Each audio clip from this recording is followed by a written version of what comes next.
بسم اللہ الرحمن الرحیم نحمده ونصلي على رسوله الكريم اما بعد اعوذ باللہ من الشیطان الرجیم بسم اللہ الرحمن الرحیم محترم سامعین، السلام علیکم ورحمۃ اللہ وبرکاتہ۔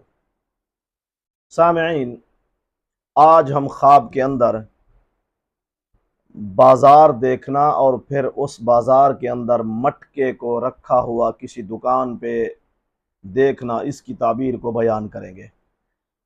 اگر خواب دیکھنے والے شخص نے دیکھا ہے کہ بازار کے اندر گیا ہے، وہاں مٹکا رکھا ہوا ہے، ایسا خواب دیکھنے والا شخص یا تو وہ کسی کے ساتھ منافقت کرے گا، کسی کے ساتھ اس کا دل صاف نہیں ہوگا، اور اگر خواب میں اس نے یہ دیکھا ہے کہ اس نے مٹکا خریدا اور پھر گھر لے آیا ہے، اس کی تعبیر یہ ہے یا تو وہ گھر کے اندر کوئی کنیز لائے گا، باندھی لائے گا، عورت لائے گا، یا پھر کسی غلام یا نوکر کو گھر کے اندر لے آئے گا۔ واللہ عالم۔ اللہ تعالی ہمارے خوابوں کو ہمارے لیے باعث رحمت اور برکت بنائیں۔